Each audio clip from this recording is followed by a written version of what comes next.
Hello everyone, welcome back to my channel. I am the City Witch and today we're going to be doing a brand new book review.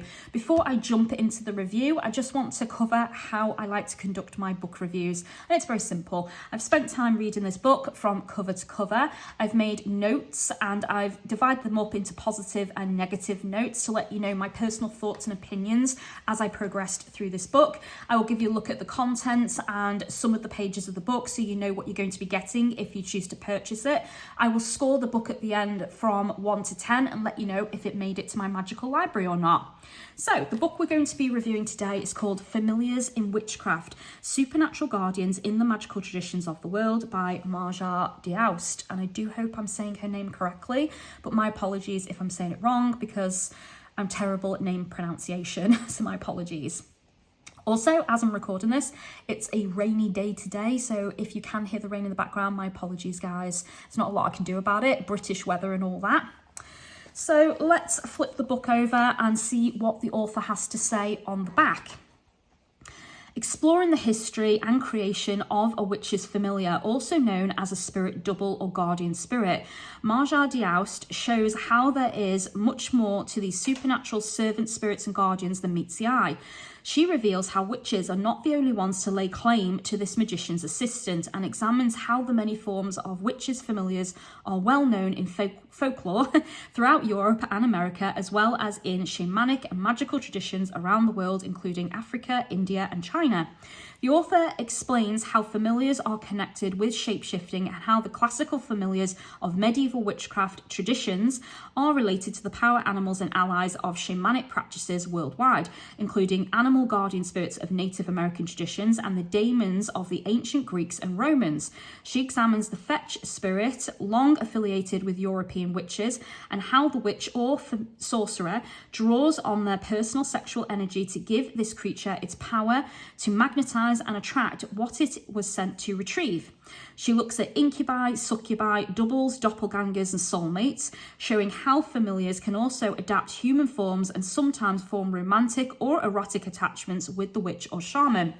Reviewing alchemical, hermetic, Kabbalistic, and Egyptian magical literature, including the nearly forgotten alchemical works of Anna Kingsford, Dioust explores their instructions for procuring the attention of a supernatural assistant, as well as an extensive description of the alchemical wedding and how this ritual joins the magician and familiar spirit into a single unified consciousness. Exploring fairy familiars, she reveals how a practitioner can establish a marriage with a totemic plant and tree spirit who in return would offer teachings about its medicinal and visionary powers. Delving deeply into the intimate relationships of humanity with spirit world, Dioust shows how forming connections with living forces other than human enables us to move beyond the ego, expand our magical abilities, and evolve our conscious awareness. So the first thing I want to tell you about this book is it is not a magical book. So yes, you can add this into your practice, you can read through it and you will learn a lot from it, but it doesn't have rituals, spells, or anything like that in it that you can use to actually connect with the familiars and spirits that she talks about in this book. So I want to make that clear, guys. Now, personally, when I read this book, I was a little bit disappointed there wasn't any rituals at the back or various methods throughout history that were used traditionally to connect to a spirit. It would have been nice to have had those in here so that you can put them to the test, try them for yourself and give them a whirl. But this is more of an informative book. So it's packed full of stories, myths, legends, histories about spirits. She looks at various different cultures from all over the world, including Christianity. Yes, there were spirits being used and worked with by Christians in Christianity. And I found that chapter personally to be absolutely fascinating because I had no idea about that. And it was really insightful and informative to see how Christians, from a religious perspective, worked with familiar spirits. So if you are interested in learning more about the witch's familiars all over the world, working with spirits, if you have read Jason Miller's spirit book, then you are probably going to enjoy this. It would make a nice companion guide to the various spirits out there and the different ways different cultures worked with them. I personally got a lot from this book. I enjoyed it thoroughly. And my favourite story was definitely the Oracle of Delphi. That really stuck in my mind. It was really interesting and an enjoyable story to read. So I'm going to look at the contents of the book to show you what we have in here. And this will give you an idea of what to expect. So chapter 1, the witch's familiar. So that chapter just kind of takes a look at what is a witch's familiar, kind of historically. It also talks about various different names, such as fetch spirit, familiar, guardian spirit, you know, fairy godmother, things like that. So it gives you all of the various titles that we have given over the centuries to a familiar spirit and how that familiar spirit forms a bond with the practitioner, okay? So that's kind of like your introduction to what is a familiar spirit. Chapter 2, Shamanic Totems, the Nagul and the Black Cat. So here we look at animals, shamanic practices from around the world, and the traditional history about witches having black cats and how they were perceived to be our familiars and why and where did that come from. And again, that was a really enjoyable chapter. Chapter 3, the fetch, the libido, the celibate and the familiar. So this takes a look at European familiars. Then we go to chapter 4, which is Greek belly talkers, witches, sibyls, and priestesses. That for me was my favourite chapter. It focused a lot on Roman and Greek stories, which is where we read the story about the Oracle of Delphi, which, like I said, for me was my favourite story in the book. It was truly enjoyable. Chapter 5, familiar spirits in Judeo-Christianity. So like I said, this takes a look at how Christians themselves have stories in the Bible about working with various different familiar spirits. And even though they tried to deny it and over the years have purged many Bibles of that, historically we have evidence of it. And that was really, really interesting. I also liked that in that chapter, she took a close look at how Christianity, Catholicism have demonized many spirits over the centuries, demoting them, disempowering them, and turning them into an evil entity rather than what they actually were. And the other thing is, she takes a look at how even Christians themselves decided that working with spirits was bad, but the transition was really interesting because in that chapter, she talks about how they actively worked with spirits. And then when they realized other people did, it was, no, you had to be a priest, you had to be ordained, you had to be of a certain rank to be able to work with them safely and have special training, which meant anyone else trying it was breaking the law, was doing it wrong, and, you know, was not a professional. So then they turned it into a professional practice. And then over time, I don't know if she kind of believed this, but I kind of got this from her stories that maybe they got freaked out or maybe they went too deep with it too quickly, and there were certain spirits that were just too powerful, too big, too uncontrollable, and therefore they started going, well, they're bad, they're evil. So in that freaked out state, they then decided, oh, we need to tell people they're evil, you should only work with, you know, God, Jesus, and so on and so forth. So then you start to see the transformation of how they demonized many powerful spirits that they themselves had worked with. So it's a truly fascinating chapter. Chapter 6, Isis, Pandora, and the Angels of the East. Chapter 7, the Witch Watchers. So here we take a look at the watchtowers. We take a look at the various different kind of familiar spirits and spirits that witches traditionally worked with that guard the quarters of our circle, how that came to be, how ritualistically we incorporated that, including the four winds, things like that. So very, very interesting chapter. Chapter 8, the Holy Spirit versus succubi and incubi. So here we look at the Holy Spirit and how succubi and incubi were deemed to be evil and how that came about. And again, that was really interesting because it takes a look at sexual exploration and how if you suddenly got pregnant, for example, which was a big no-no out of wedlock, how they would go, well, I was raped by an incubus, I would never betray God, you know, I am, you know, a devout and all of that stuff. And it kind of was a way to explain away why you were pregnant and you were not married. And then again, men fornicating or having desires, you know, waking up from wet dreams and things like that. Well, obviously they were seduced in their dreams by a succubus, obviously. So it was just really interesting, actually quite funny as well. There was a lot of really comical stories and how they got away with it and how they explained it away and, you know, talked about these spirits and said, well, I'm being sexually harassed in my dreams by these evil entities, you know. So it was very interesting. Number 9, fairy familiars. So here we take a look at fairies from all over the world. There is a big focus on Irish folklore there. There's a little bit of British folklore as well, and some from America. So if you are really into fairies, this talks about connecting with fairies, tree spirits, you know, things like the undines, the silkies, things like that. Number 10, Queen Mothers and the Dragon Kings of Chinese legends. So this talks about some deities and some powerful dragon spirits that were connected with and worked with as familiar spirits by the Chinese, the Japanese, Orientals, Korean, you know, so there is a lot of like Eastern traditions in there. Then chapter 11, the Rishi familiars and guiding guardians of India. So here we look at some Indian spirits, and actually I'd never come across those before, so that was a really interesting subject to me and not a spirit I was aware of, so I enjoyed that because it was new to me. Then we have chapter 12, the voices in our heads. So the daemons, the genius and the double. And then she ends with an epilogue. Who are the familiar spirits? Kind of summing everything up. There is a full recommended reading list and an index, and then some space for notes as well. Now, the book itself is an enjoyable read. I thoroughly enjoyed it as I went through it. The book, like I said, is packed full of stories, myths and legends, a historical look at different spirits from around the world. It's very well laid out, it flows nicely, and I enjoyed it so much I completed it in 4 days.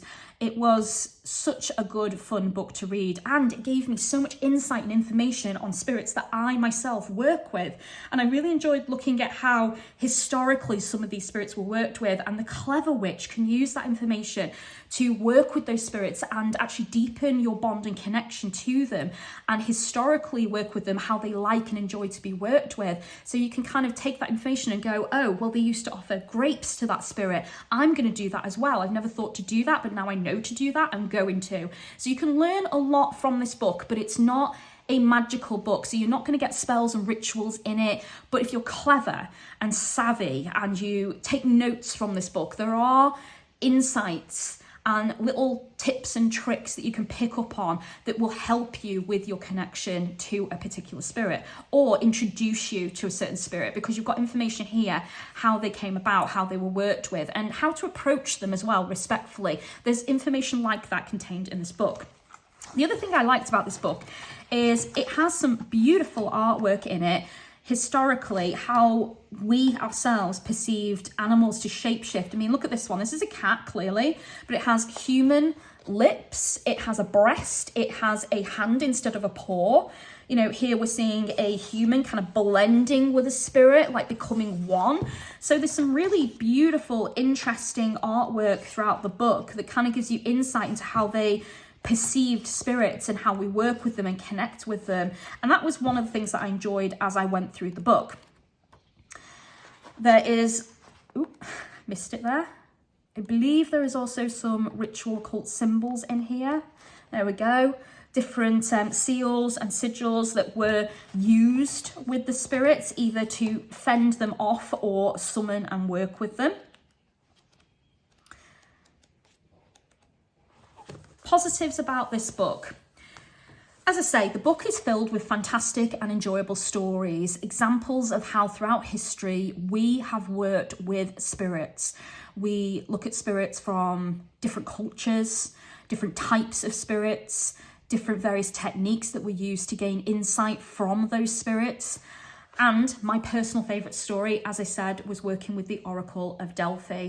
That was a really insightful story to me, and definitely something I would like to delve into a little bit more and incorporate some of those techniques into my own practice, or at least try them safely, of course. The author provides their resource material and a full list of books that they recommend at the back of this book. There are quotes throughout the book as well. And again, she tells you where those quotes have come from. So the book, usually the edition and the year it was printed and the author. So it makes it easy for you to go and find that book if you're interested and add it to your own reading list. And she's very upfront about her resources and where she got this information from, which is something I personally really like. The author encourages you to think for yourself throughout the book, challenging your perception and viewpoints on religion and how they worked with the various different spirits that are talked about throughout this book. I love that she challenges you and has you think for yourself.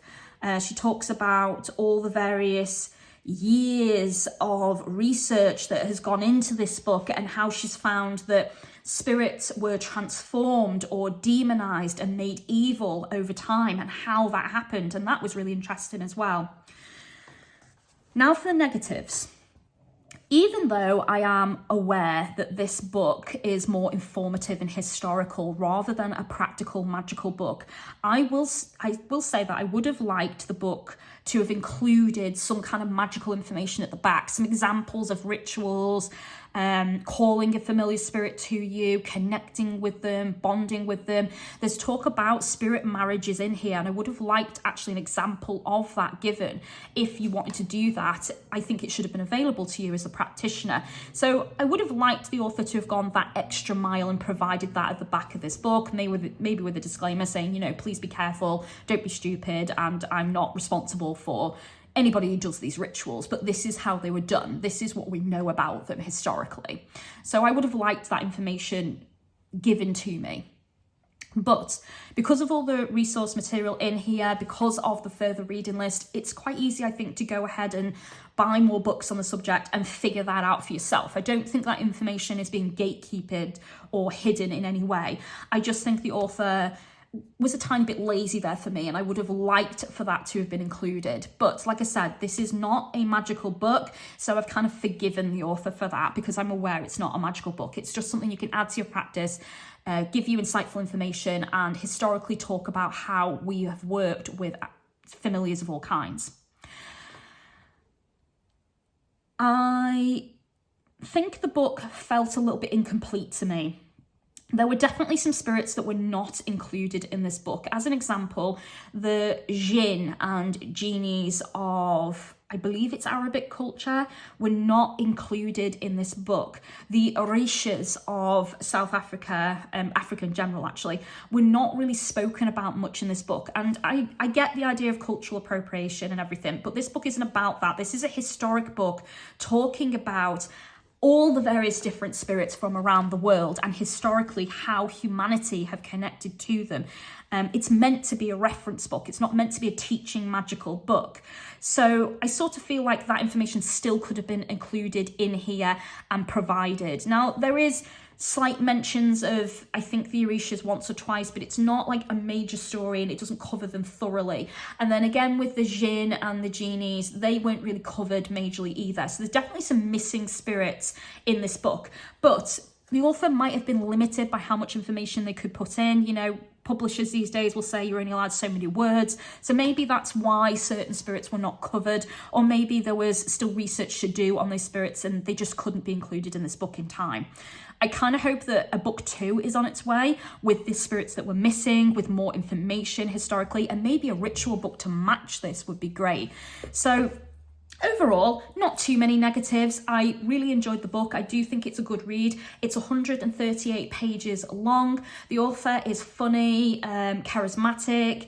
The book is interesting. It flows nicely. It has great detail in it, fantastic imagery, and the stories are really super enjoyable. Like I said, I read this in 4 days. I couldn't put it down. I really enjoyed it.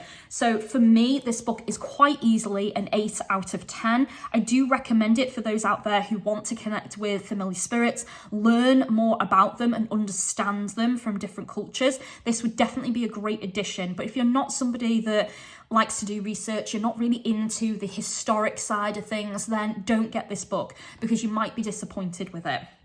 But for those of you who are interested, I do think you will get a lot out of this, and it will definitely give you insights on the various different spirits around the world, how they were worked with, and obviously how you can connect with them if you're already working with them, or how to connect with them if you're not, you know, because there's definitely some spirits in here that I would like to try to work with. And I would definitely go back and reread those stories and figure out a few things about those spirits and use this as a foundation for researching them, getting to know them, and approaching them with respect, because that's the most important thing. Always approach your spirits with respect, guys. So that concludes my review. Thank you so much for watching. It's kind of short and sweet, but there's not a massive amount that I think I needed to say about this book. It is an 8 out of 10 from me. It is staying in my collection, and it has made it to my magical library. Thank you so much for watching, guys, and supporting my channel. And if you did enjoy this review, please give me a thumbs up. Click the bell. YouTube will tell you when my next video comes out. If you'd like to offer like, love, and support to my channel, you can tip me through my PayPal link or purchase a small gift in support of my business from my Amazon wish list. And thank you so much to those who do that. If you would like to start a chat, you can contact me on Facebook, Instagram, X, or via email, or you can leave a comment on this video. And I do check daily, guys, so I will get back to you as soon as I am able. Thank you so much for the support and all of the love that you give me. And I will speak to you very soon. Blessed be, guys.